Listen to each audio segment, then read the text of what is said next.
Hey guys, welcome back to my channel और आप देख रहे हैं फ्लिक प्रिज्म, जहां पर आज का वीडियो शॉर्ट लेकिन काफी इंटरेस्टिंग होने वाला है, क्योंकि आज के वीडियो में मैं आपको नेटफ्लिक्स की 3 ऐसी वेब सीरीज के बारे में बताऊंगा जिनका सिर्फ एक ही सीजन है, लेकिन इस एक सीजन के अंदर ये अपनी कंप्लीट स्टोरी को रैप अप करते हैं। यानी कि आपको वो क्लिफ हैंगर वाली चीजों में फंसने की जरूरत नहीं है और आगे के सीजन का इंतजार करने की जरूरत नहीं है। एंड ये जो तीनों की तीनों सीरीज है वो मेरे हिसाब से काफी ज्यादा बेहतरीन है एंड आई एम श्योर कि आपको भी सीरीज काफी पसंद आएगी। तो बिना ज्यादा समय वेस्ट किए चलिए वीडियो को शुरू करते हैं।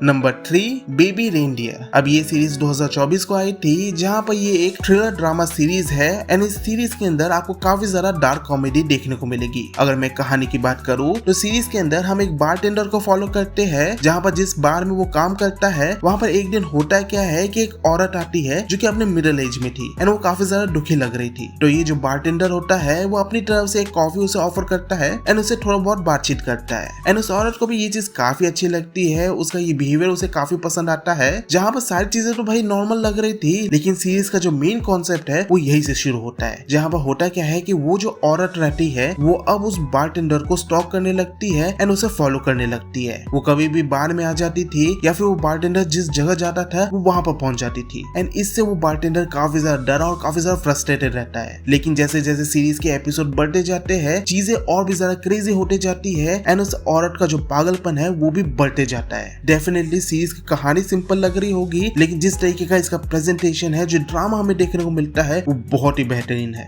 एक्टर्स की परफॉर्मेंस काफी लाजवाब है एंड इस सीरीज की सबसे खास बात ये है कि इसकी जो स्टोरी है वो रियल लाइफ इवेंट पर बेस्ड है। जहां पर सीरीज जब रिलीज हुई थी तो इसी चीज के चलते ये काफी ज्यादा पॉपुलर थी एंड इसी फैक्टर के चलते मैं इस सीरीज को एक बार देखने के लिए रेकमेंड जरूर करूंगा।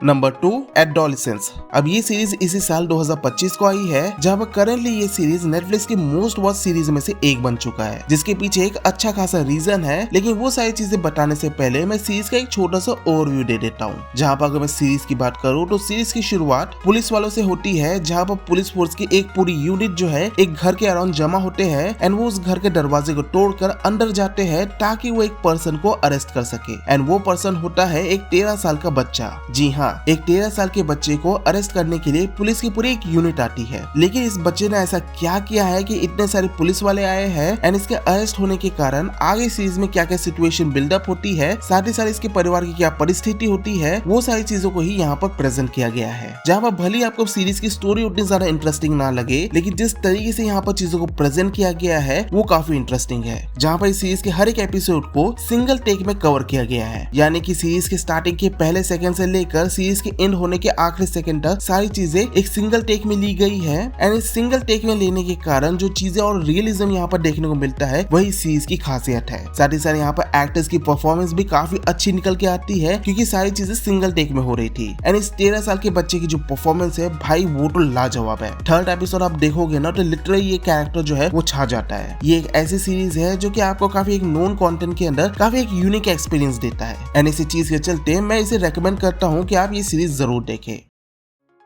And finally number 1, midnight mass. अब ये सीरीज 2021 को आई थी, जहाँ पर ये सीरीज एक हॉरर थ्रिलर टाइप की सीरीज है। जहाँ पर मैंने ये सीरीज अनजाने में देख ली थी, लेकिन इस सीरीज का जो कॉन्सेप्ट और प्रेजेंटेशन है मुझे काफी अच्छा लगा। अगर मैं कहानी की बात करूँ तो सीरीज की जो स्टोरी है वो एक टाउन में सेट है, जहाँ पर वो जो टाउन है वो एक आइलैंड के ऊपर बसा हुआ है, जो कि मेन लैंड से कुछ किलोमीटर की दूरी पर है एंड वहां तक पहुंचने के लिए नाव का सहारा लेना पड़ता है। जहाँ पर उस टाउन के अंदर एक चर्च भी रहता है एंड उस चर्च के जो फादर रहते हैं उनकी काफी ज्यादा उम्र हो चुकी रहती है। जहाँ पर सीरीज के अंदर हमें बताया जाता है कि वो जो फादर है वो किसी काम से मेन लैंड गए रहते हैं, लेकिन फिर वो वहां से वापस ही नहीं आते। ऐसे काफी ज्यादा समय बीत चुका रहता है एंड एक दिन एक नए फादर चर्च में आते हैं जो कि काफी ज्यादा यंग रहते हैं एंड उनका नाम रहता है फादर पॉल। वो वहाँ के लोगों को बताते हैं कि जो पुराने वाले फादर है उनकी तबीयत काफी ज्यादा खराब हो चुकी थी एंड अब मेन लैंड में उनका इलाज चल रहा है। जहाँ पर जो पुराने वाले फादर है वो जब तक ठीक होकर यहाँ पर वापस नहीं आ जाते तब तक इस टाउन के जो नए फादर होंगे वो फादर पॉल होंगे एंड मूवी का जो मेन प्लॉट है वो यही से शुरू होता है। जहाँ पर सीरीज स्टार्टिंग में तो एक नॉर्मल थ्रिलर टाइप की सीरीज लगती है, लेकिन जैसे जैसे एपिसोड बढ़ते जाता है यहाँ पर हमें काफी ज्यादा सस्पेंस, काफी थ्रिल, हॉरर और साथ ही साथ सुपरनैचुरल एलिमेंट देखने को मिलते हैं। जहाँ पर एपिसोड पर एपिसोड चीजें एलिवेट होती जाती है एंड फाइनल एपिसोड तो इसका काफी ज्यादा ब्रिलियंट है, जिसका प्रेजेंटेशन एंड जिस तरीके से चीजों को कंक्लूड किया गया है मुझे काफी बढ़िया लगा। अगर आप हॉरर या सुपरनैचुरल टाइप के कंटेंट देखना पसंद पसंद करते हैं तो आपको डेफिनेटली इस सीरीज को एक ट्राई तो देना चाहिए।